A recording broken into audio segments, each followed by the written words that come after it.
شروع اللہ کا نام لے کر جو بڑا مہربان نہایت رحم والا ہے۔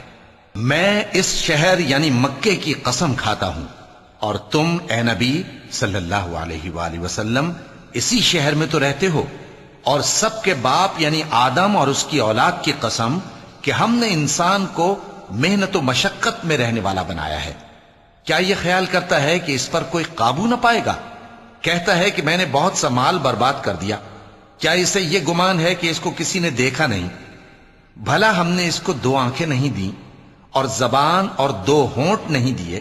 یہ چیزیں بھی دیں اور اس کو خیر و شر کے دونوں رستے بھی دکھا دیے، مگر یہ گھاٹی پر سے ہو کر نہ گزرا۔ اور تم کیا سمجھے کہ گھاٹی کیا ہے؟ کسی کی گردن کا چھڑانا، یا بھوک کے دن میں کھانا کھلانا، کسی رشتہ دار یتیم کو، یا مٹی میں پڑے کسی نادار کو۔ پھر ان لوگوں میں بھی شامل ہوا جو ایمان لائے اور جو صبر کی نصیحت اور ایک دوسرے کو مہربانی کی تلقین کرتے رہے۔